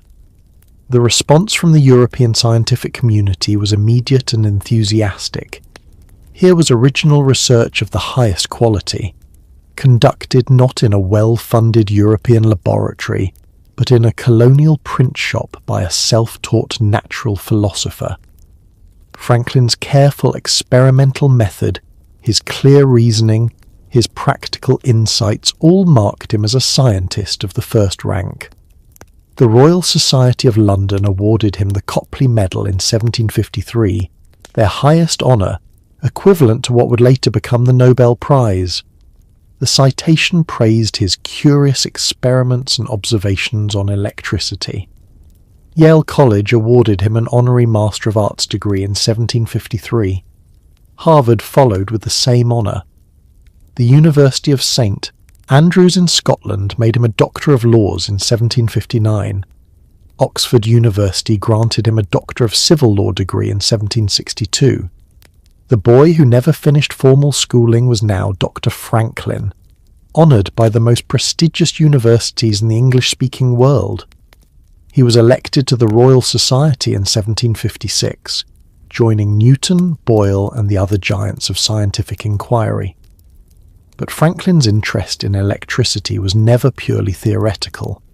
He immediately applied his discoveries to practical problems, demonstrating the pragmatic genius that defined his entire scientific career. If lightning was electrical, then buildings could be protected from lightning strikes by installing metal rods that would conduct the charge safely into the ground.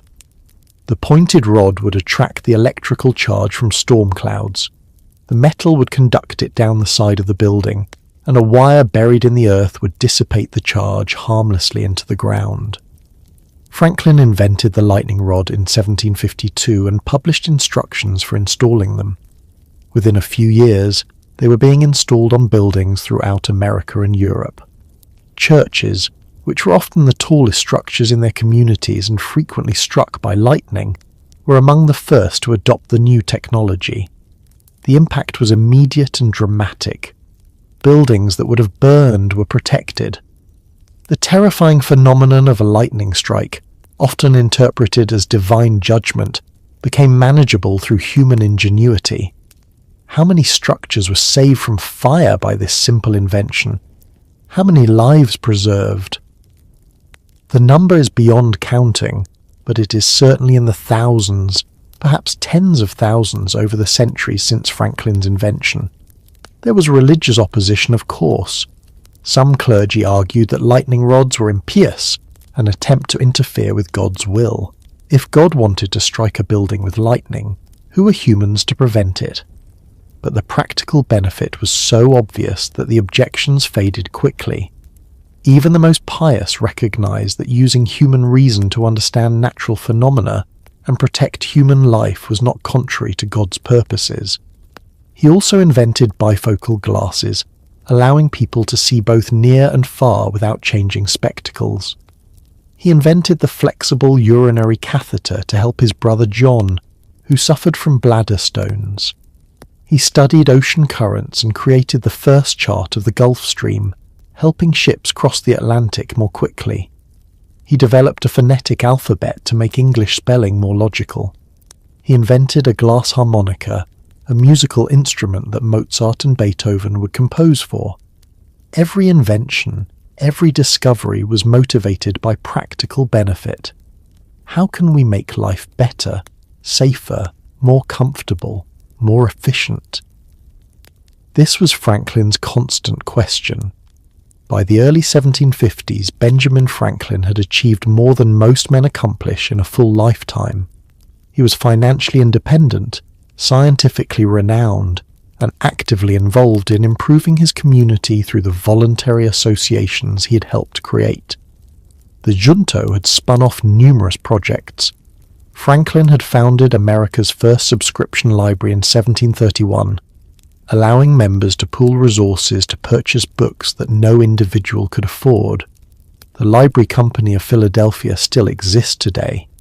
He had helped establish Pennsylvania's first fire insurance company, using the principle of mutual aid to protect citizens from catastrophic loss. He had organized the Union Fire Company, Philadelphia's first volunteer fire department. He had founded the American Philosophical Society, modelled on the Royal Society of London, to advance scientific knowledge.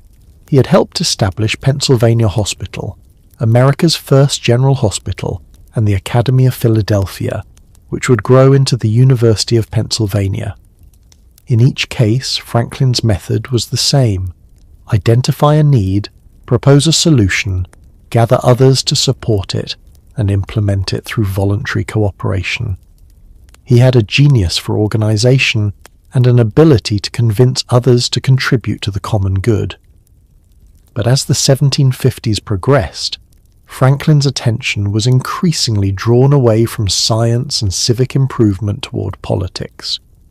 The relationship between Britain's American colonies and the mother country was becoming strained, and Franklin would find himself at the center of the crisis that would tear the empire apart and create a new nation. The shift from scientist to statesman was gradual but inexorable. In 1751, Franklin was elected to the Pennsylvania Assembly, the colony's legislative body. It was the beginning of a political career that would last until the end of his life. His first major political project was the Albany Plan of Union, proposed in 1754. Representatives from 7 colonies gathered in Albany, New York, to discuss common defense against French and Indian threats. Franklin proposed that the colonies form a unified government for matters of defense and westward expansion, while maintaining their individual identities for local affairs. The plan was visionary, prefiguring the federal structure that would eventually govern the United States. But it was rejected by both the colonial assemblies, who feared losing power, and the British government, which feared the colonies becoming too independent. Yet the idea had been planted. Colonial unity was possible, even if not yet achievable. In 1757, the Pennsylvania Assembly sent Franklin to London as their agent, tasked with representing colonial interests to the British government. It was supposed to be a temporary mission. Franklin would remain abroad for most of the next 18 years. He sailed from Philadelphia in June 1757, leaving Deborah behind. She refused to cross the ocean, terrified of sea travel. William, now grown and appointed Royal Governor of New Jersey, accompanied his father. They would not return to Philadelphia until 1762, and even then, only briefly. London in the 1750s was familiar to Franklin from his youthful residence 3 decades earlier, but his circumstances had changed dramatically.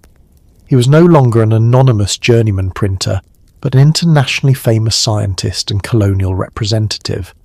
He was welcomed into the best intellectual circles. He dined with members of Parliament, corresponded with leading scientists, and became friends with some of the most influential thinkers in Britain. David Hume, the great philosopher, became a close friend.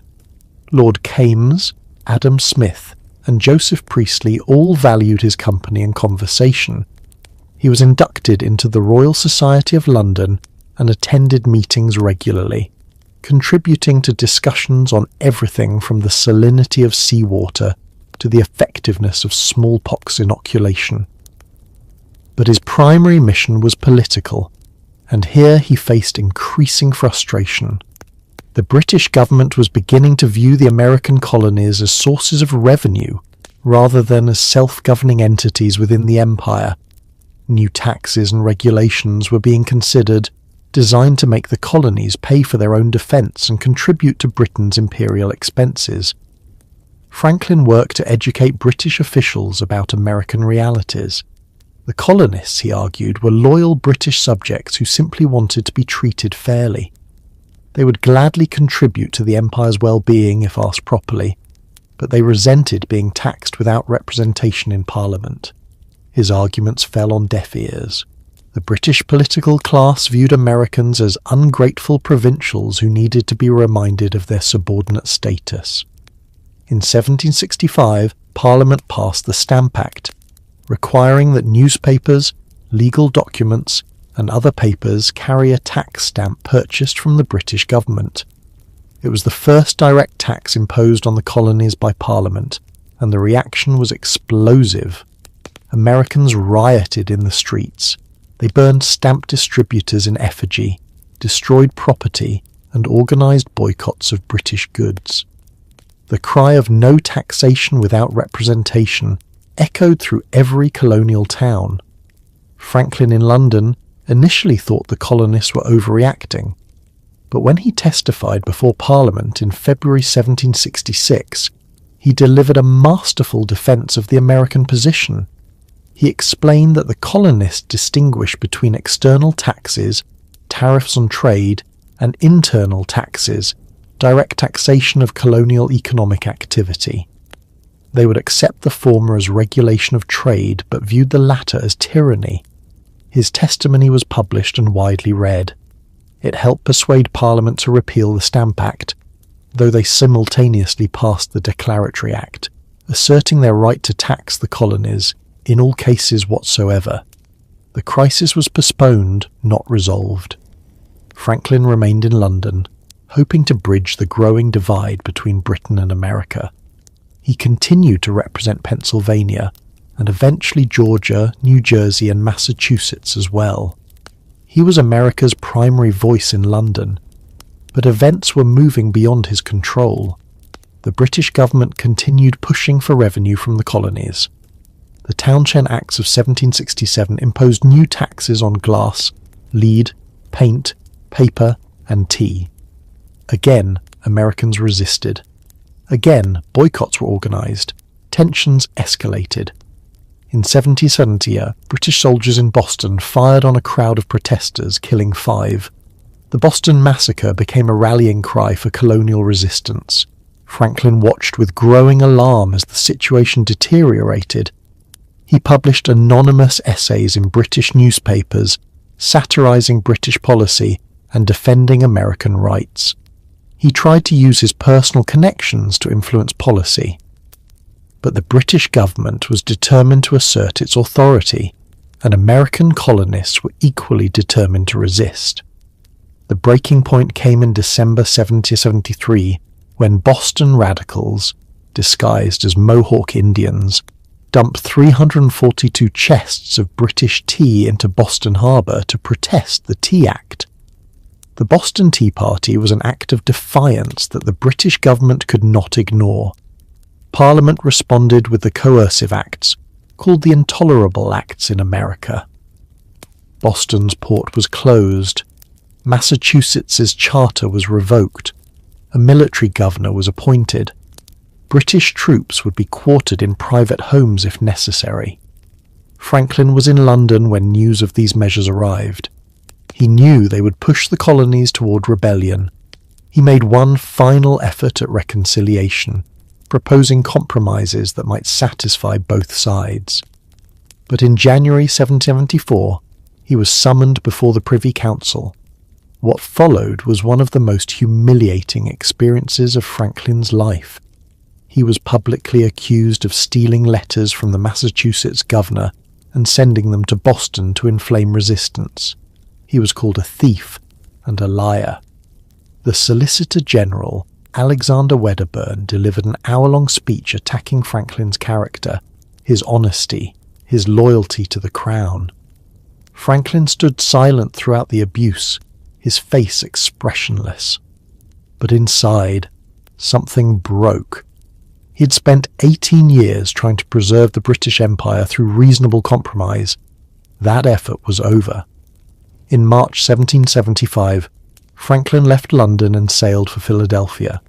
He arrived on May 5, 1775, to find that war had already begun. British troops and colonial militia had clashed at Lexington and Concord 3 weeks earlier. The American Revolution had started. At age 69, Benjamin Franklin was about to help create a nation. The Pennsylvania Assembly elected Franklin as a delegate to the Second Continental Congress the day after he arrived in Philadelphia. He immediately became one of the most influential voices in that body, second only to his fellow delegate from Virginia, George Washington. Franklin was assigned to numerous committees. He helped draft the Declaration of Independence, though the primary author was Thomas Jefferson. Franklin made several important edits to Jefferson's draft, including changing "We hold these truths to be sacred and undeniable" to the more elegant and forceful "We hold these truths to be self-evident." On July 4th, 1726, the Continental Congress adopted the Declaration of Independence. Franklin was one of the first to sign it, affixing his name to a document that declared him a traitor to the British Crown. If the revolution failed, he would hang. But Franklin's most crucial service to the revolution would not take place in America. In September 1776, Congress appointed him commissioner to France, tasked with securing French military and financial support for the American cause. He sailed in October 1776 at age 70, crossing the Atlantic in wartime, risking capture by British warships. The voyage took 6 weeks. He arrived in France in December and immediately set to work on the most important diplomatic mission of his life. The French court was initially cautious. France had been Britain's enemy for centuries, and the prospect of weakening Britain by supporting the American rebels was attractive. But open alliance with revolutionaries was risky. If America lost, France would have wasted resources and antagonized Britain for nothing. Franklin's task was to convince France that America would win, that French support would be rewarded with trade and alliance, and that this was France's opportunity to redress the balance of power in Europe. He approached the challenge with the same practical genius he had applied to everything else in his life.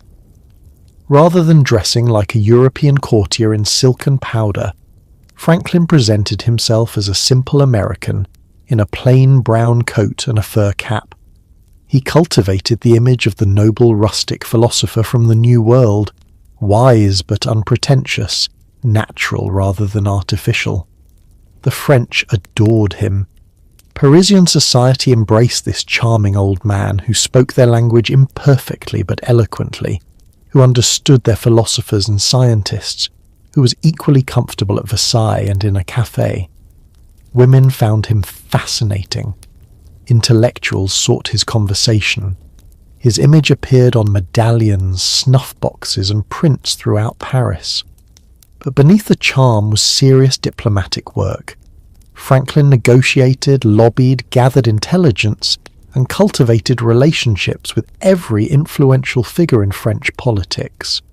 He worked with Silas Deane and Arthur Lee, the other American commissioners, though both men proved difficult colleagues. The breakthrough came in October 1777 when news reached Paris of the American victory at Saratoga. General Horatio Gates had defeated a British army under General Burgoyne, capturing over 5,000 troops. It was proof that America could win battles against British regulars. France decided to commit. In February 1778, Franklin signed 2 treaties with the French government. The Treaty of Amity and Commerce established trade relations. The Treaty of Alliance bound France to military support for American independence, committing French troops, ships, and money to the American cause. It was the diplomatic triumph that made American victory possible. Without French support, the revolution likely would have failed. Washington's army was perpetually undermanned, undersupplied, and outmatched by professional British forces. French military aid, including the crucial naval support at Yorktown in 1781, tipped the balance. Franklin remained in France for the duration of the war, managing the complex relationship between allies who spoke different languages and had different goals. He secured loans and supplies, he handled prisoner exchanges, He countered British propaganda.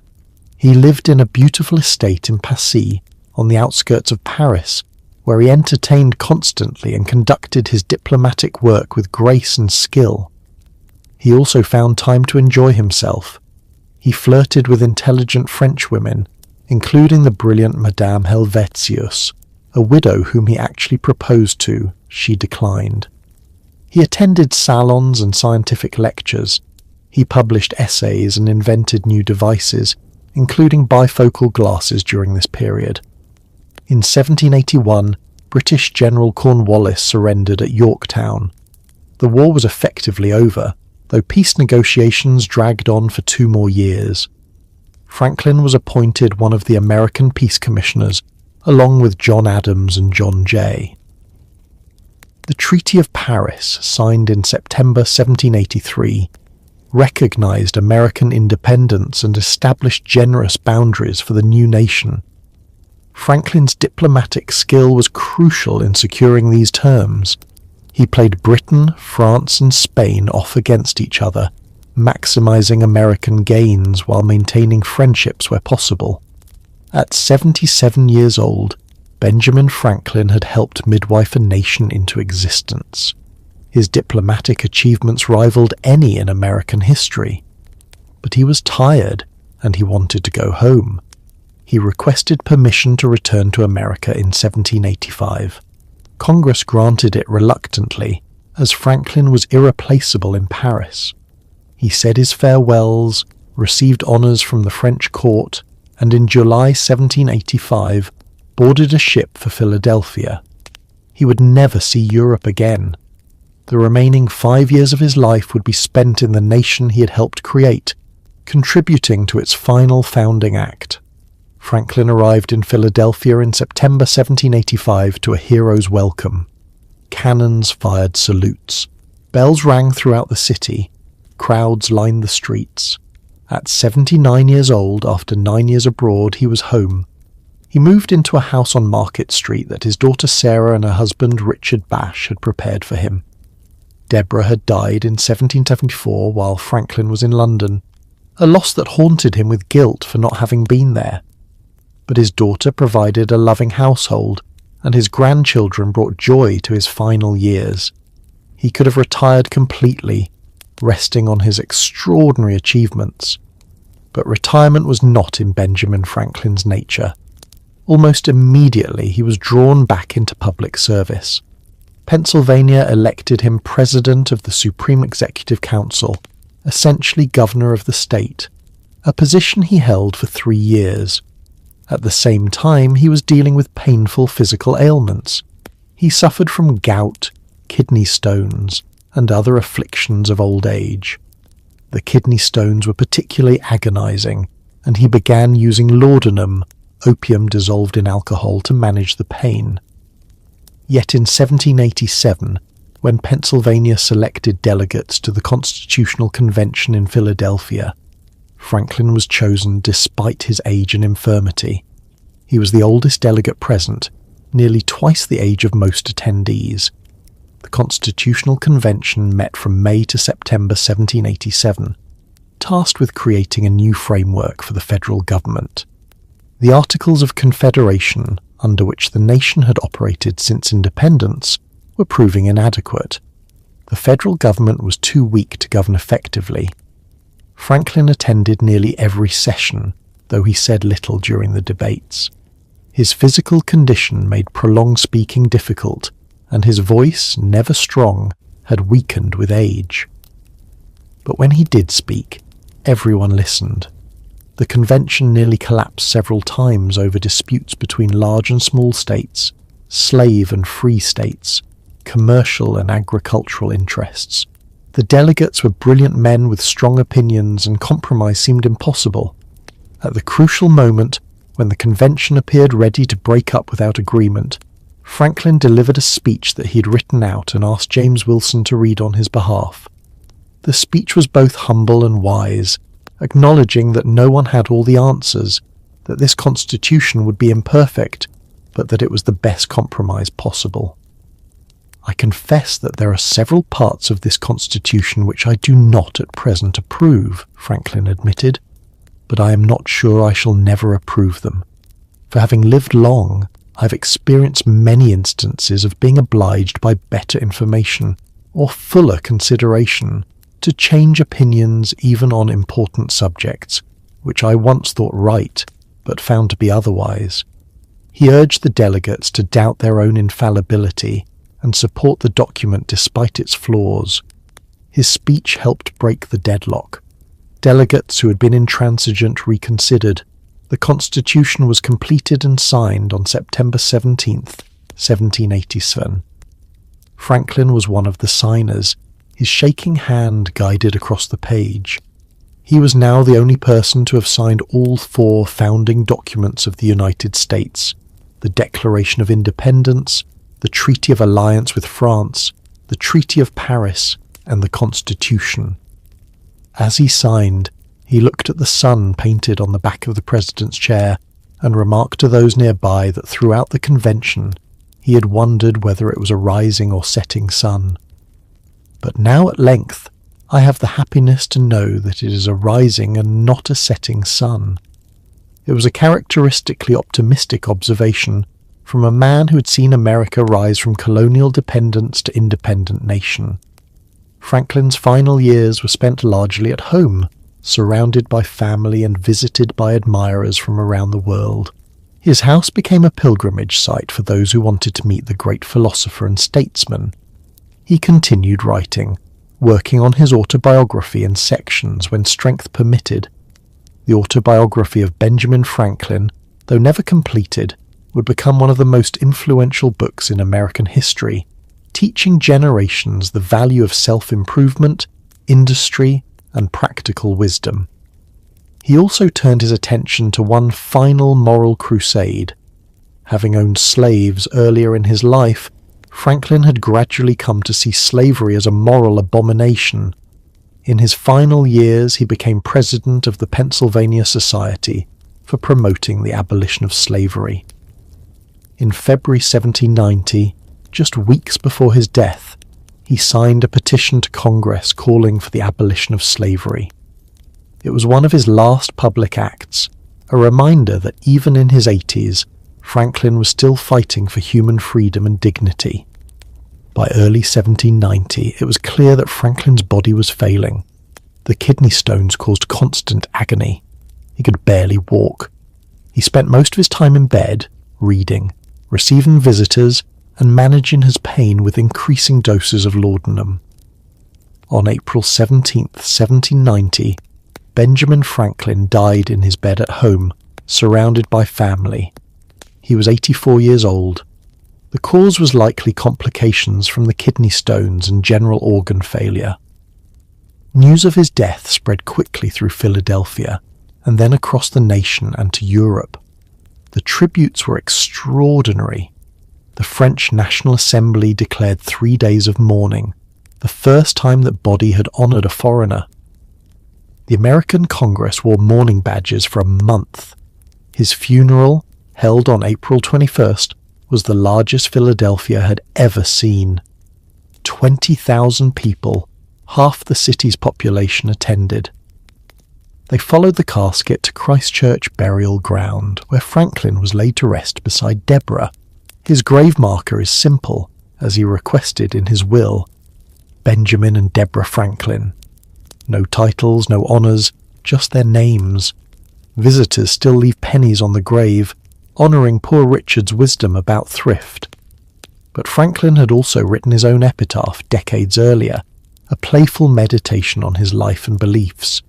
The body of B. Franklin, printer, like the cover of an old book, its contents torn out and stripped of its lettering and gilding, lies here, food for worms, but the work shall not be wholly lost, for it will, as he believed, appear once more in a new and more perfect edition, corrected and amended by the author. It captured his wit, his optimism, his view of himself as fundamentally a printer, and his hope for something beyond death. Whether he truly believed in the new edition, or was simply making an elegant metaphor, we cannot know. but the epitaph was never carved on his tomb. He had asked for simplicity, and simplicity is what he received. The legacy Benjamin Franklin left behind was vast and multifaceted, touching nearly every aspect of American life and extending across the Atlantic to influence European thought as well. As a scientist, his discoveries about electricity transformed human understanding of natural forces. The lightning rod alone saved countless buildings and lives. His fundamental insights about positive and negative charge, about electrical conduction and insulation, laid groundwork for everything from telegraphy to modern power distribution. As an inventor, his practical genius produced devices that made life better. The Franklin stove, bifocals, the flexible catheter, the glass harmonica. Unlike most inventors, he refused to patent his creations, believing that knowledge should be freely shared for the public good. As a writer, his autobiography became required reading for ambitious Americans, teaching self-improvement through discipline and industry. Poor Richard's Almanac shaped American values and speech, embedding his wisdom in the language itself. As a civic organizer, he pioneered the concept of voluntary associations working for public benefit. The library, fire company, hospital, and university he helped found in Philadelphia became models copied across America. The idea that citizens could band together to solve community problems without waiting for government or aristocratic patronage was revolutionary.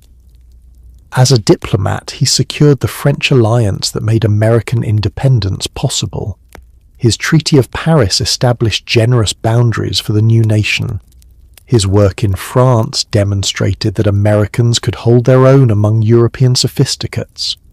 As a founding father, he helped draft the Declaration of Independence and the Constitution, contributing crucial wisdom at key moments. His presence lent legitimacy and credibility to American independence. But perhaps his most enduring legacy is as the embodiment of a new kind of human being, the self-made American. Born into poverty with no advantages beyond intelligence and determination, Franklin rose to international fame through his own efforts.